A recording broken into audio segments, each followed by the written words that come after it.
आली जनाब मुनव्वर जमा साहब, आली जनाब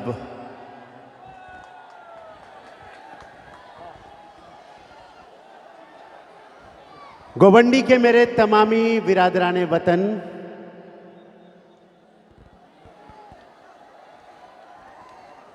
आज अजीब रात है, सूरज निकलने वाला है।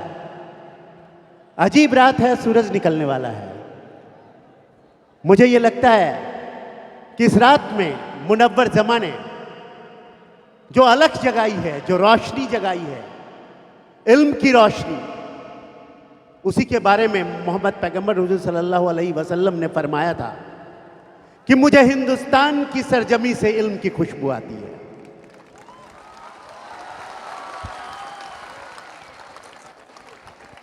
वही इल्म की महक, उसी इल्म की रोशनी, उसी के नूर को जगाने के लिए आपके बीच मुनव्वर जमा जी आए हैं। वो तमाम बिरादराने वतन के बीच और हमारे जो इस्लाम को मानने वाले बिरादराने वतन हैं, उनके बीच जो बुराइयां आ गई हैं, उनके युवाओं के बीच जो बुराइयां आ गई हैं, उनके बड़ों बुजुर्गों के बीच जो जिम्मेदारियों का अभाव हो गया है, उसको जगाने की जो शिद्दत से कोशिश कर रहे हैं, उन्होंने खोल दिया है खुशबू का बंद। ए हवा अब तेरी जिम्मेदारी है। ए हवा अब तेरी जिम्मेदारी है, क्योंकि जो इल्म देने वाला आता है वो इल्म देकर चला जाता है। थोड़े से वक्त के लिए वो इल्म हमारे अंदर हलचल तो मचा देता है। ये नदी वर्षों हुई सोई हुई थी नींद भर, फेंक कर पत्थर जरा हलचल जरा इसमें मचा दी। ये हलचल तो मचा दी इन्होंने, लेकिन इस हलचल को आप सभी लोगों ने अपनी शिद्दत में बदलना है, अपनी मंजिल में बदलना है। ख्वाहिशों से नहीं गिरते फूल झोली में, ख्वाहिशों से नहीं गिरते फूल झोली में, वक्त की साख को हिलाना होगा। ख्वाहिशों से नहीं गिरते फूल झोली में, वक्त की साख को हिलाना होगा। अंधेरों को कोसने से कुछ नहीं होगा, अपने हिस्से का दिया खुद ही जलाना होगा।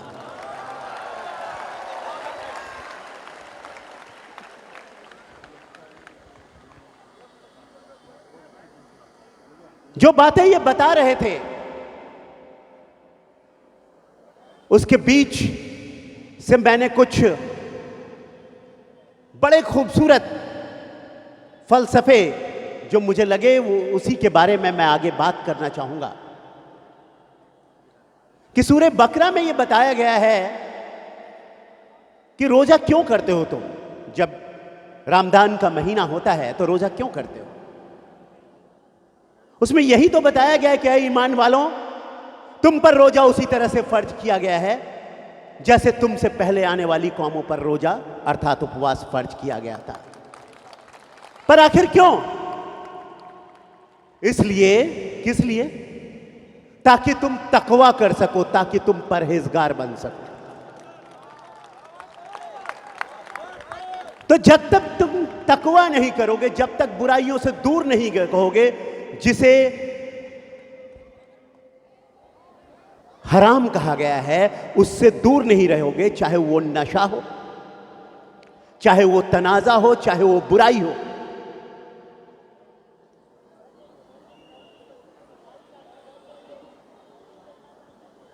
उन्होंने कहा कि तनाजा फैलाने से कुछ नहीं होगा, पुलिस हटा दिया जाए तो देश की आबादी आधी रह जाएगी।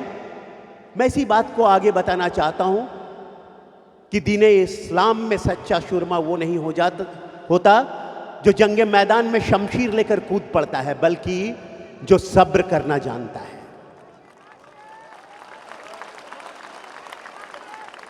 मोहम्मद पैगंबर सल्लल्लाहु अलैहि वसल्लम ने फरमाया कि अगर मुझे इल्म के लिए चीन भी जाना पड़े तो वहां भी जाऊंगा, अगर मेरे दुश्मन की भी मुझे इबादत करनी पड़े, खिदमत करनी पड़े, तो मैं उसे करूंगा अगर सच्चा इल्म वो देगा।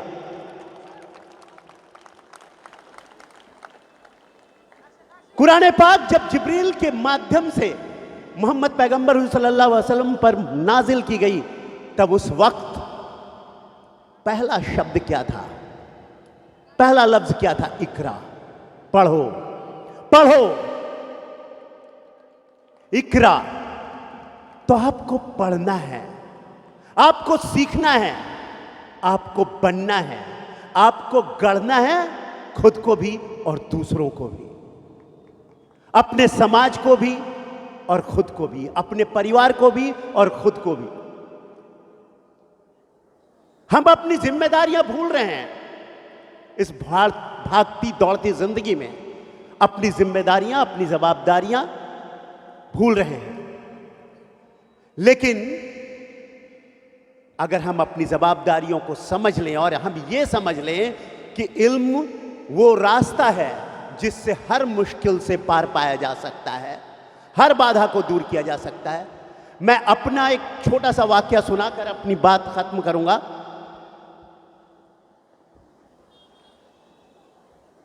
बहुत सारे लोग थोड़े से कष्टों से घबरा जाते हैं, थोड़ी सी मुश्किलों से, थोड़ी सी दुश्वारियों से घबरा जाते हैं। ये तो इब्लीस का हमेशा से काम रहा है। जब कभी इंसान ने अमन की कसम खाई है, लबे इब्लीस पे हल्की सी हंसी आई है।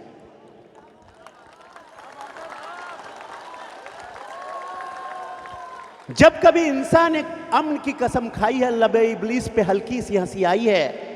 जज्बे इश्क तेरा खाम अभी है मुल्ला, इसमें अभी अंदेश है, रुसवाई है। मैं तेरी गफलते पैहम से भी मायूस नहीं, मैंने बेलौस मोहब्बत की कसम खाई है। आप जो ये जो उजाला आपके बीच जो फैलाया गया है, ये जो नूर आपके बीच लाया गया है, इस नूर को आपको जगाए रखना है। हो गई है पीर पर्वत सी पिघलनी चाहिए, अब तो इस हिमालय से कोई गंगा निकलनी चाहिए। सिर्फ हंगामा खड़ा करना हमारा मकसद नहीं है, हमारी कोशिश है कि सूरत बदलनी चाहिए। और मेरे सीने में या मुनव्वर जमा के सीने में ना सही, तेरे सीने में सही हो कहीं भी आग, लेकिन आग जलनी चाहिए। और यह आग इल्म की होनी चाहिए, यह हसरत सच्चाई की होनी चाहिए, यह हसरत दीन की होनी चाहिए, यह हसरत दीन के अद दीन के पथ पर, मार्ग पर चलने की होनी चाहिए। और इल्म के सहारे दुनिया में जितनी अच्छाइयां हो सकती है उसको करने की होनी चाहिए। बाबा सलीम चिश्ती के पास से अकबर के पास जो इबादत गाह था, वहां एक फकीर पहुंचा। उसने सोचा, गांव वालों ने भेजा था कि हमारे गांव में सड़कें नहीं है, पानी नहीं है, प्याऊ नहीं है, ये सब चीजें मांग के आओ। फकीर थे, मांगते कुछ नहीं थे, पर सोचा शायद बादशाह सलामत अकबर समझ जाएंगे। बादशाह सलामत अकबर विभिन्न धर्मों के बारे में, विभिन्न इदारों के बारे में जानकारी ले रहे थे। बाद में उन्होंने नमाज अदा की। फकीर जब नमाज अदा करके बादशाह सलामत अकबर दुआ पढ़ रहे थे, निकल लिए। बादशाह सलामत अकबर ने दुआ खत्म की और बोला, फकीर कहां चले गए? फकीर को दौड़कर अपने सेनापति को भेजा, बुला कर लाए। फकीर से उन्होंने पूछा, आप तो यहां आए थे, कुछ बताने आए होंगे, कुछ मांगने आए होंगे, आपने कुछ मांगा नहीं। बोला, हाँ मांगने तो आए थे, पर जब आप इबादत कर रहे थे, आप कह रहे थे, या अल्लाह मेरा खजाना भर दे, मेरी सेना मजबूत कर दे। जब तू ही मांगता है तो मैं तुझसे क्या मांगू? जो मांगना है अल्लाह से मांग लूंगा।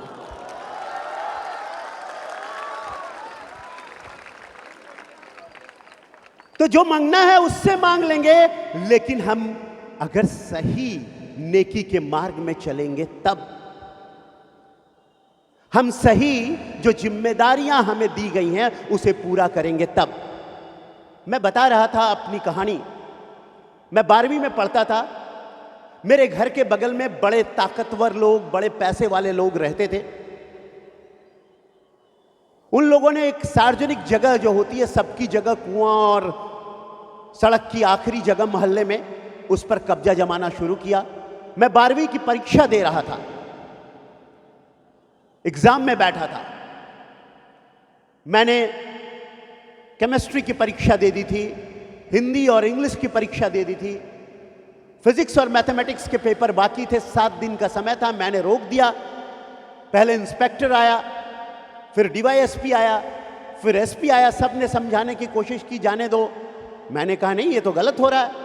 फिर लोग भी मेरे साथ जमा हो गए, उनका काम रुक गया। उनका काम रुक गया। 4-5 दिन के बाद मैं पढ़ाई करके छोटे बच्चों के साथ थोड़ा रिलैक्स होने के लिए क्रिकेट खेल रहा था कि पुलिस आई। पुलिस आई और उसने बुलाया कि कुछ बात करनी है। मैं चला गया। मैं डरता नहीं था क्योंकि मैं खुद पुलिस वाले का बेटा था। मेरे पिताजी इंस्पेक्टर थे, उस समय डीवाईएसपी बन चुके थे। मैं चला गया पुलिस वाले के पास। पुलिस वाले ने मुझे उठाया, बोला जीप पे बैठो। पहले आगे बिठाया, फिर पीछे बिठाया, फिर संगीन दिखाई, फिर जगह जगह दिखाए, यहां से मोटरसाइकिल चोरी हुआ है, यहां ड्रग बिकता है। मैंने बोला इससे मतलब और मुझसे मतलब? उसने कहा, टेप रिकॉर्डर चालू किया और कहा स्वीकार कर लो। उस जमाने में मोबाइल फोन नहीं था। मैं 1900 क्या कहते हैं, 1990 यहां कहते हैं, मतलब 79 नहीं, 89 की बात है, 1979 की बात है, 89 की बात है, 1989 की बात है। मैं हजारीबाग में पढ़ता था, झारखंड में। मुझे उठाकर ले गए, रात भर टॉर्चर किया, हेलीकॉप्टर बना दिया मुझे।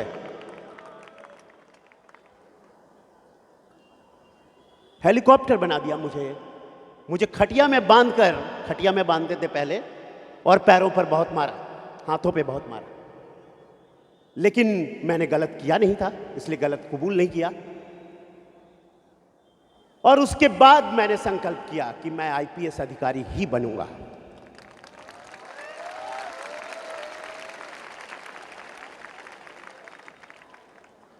और जिस इलाके में भी काम करूंगा, किसी भी अपराधी को छोड़ूंगा नहीं, चाहे वो कितना भी ताकतवर, कितने पैसे वाला क्यों ना हो। और किसी भी मजलूम पे अत्याचार नहीं होने दूंगा, चाहे वो कितना भी कमजोर या कितना भी गरीब क्यों ना हो, अगर वो सही है तो।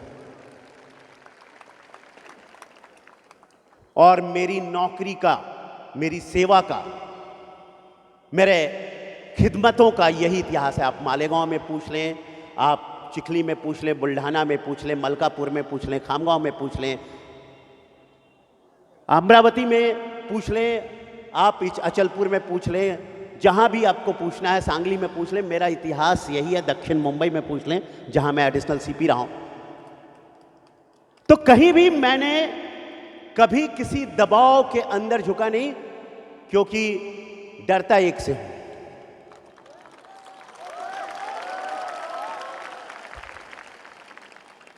और उसी पे भरोसा करता हूं। हिजबुल नियामल हो,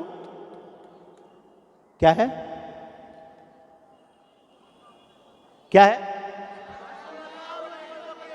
नेमल वकील, मतलब अल्लाह ताला हम सबों का बेहतरीन कारसाज है। उस पे भरोसा करो, उस पे भरोसा करो, वो आपको सबसे ज्यादा न्याय देगा। और सही करो, नेकी के रास्ते पे चलो, कभी कोई दिक्कत नहीं आएगी। तो मैं फिर से कहता हूं कि हमने खोल दिया है खुशबू का बंद। मुनव्वर जमां ने आपको, आपके अंदर जगा दी है वो जोश जो आपको नया भारत बनाने की, नई दुनिया बनाने की सोच दी है। आपको, आपके अंदर, आपके दिमाग में एक नया जोश पैदा किया है। बुराई को रोकना है, नशे को रोकना है हर हाल में। इंसान सबसे बेहतरीन कौम है जिसे ईश्वर ने पैदा किया है, अल्लाह ने पैदा किया है। और यह बेहतरीन इसलिए है कि उसे अच्छा और बुरा, हक और बातिल के बीच सोचने का की ताकत दी है। और उस ताकत को जगाए रखो। जिस दिन आप सोचना बंद कर दोगे, नशा करोगे, चाहे नशा किसी भी चीज का हो, चाहे वो सोशल मीडिया का उपयोग गलत नहीं है, उसका सही उपयोग करो, आपको कभी दिक्कत नहीं आएगी। जितनी जरूरत है उतना उपयोग करो।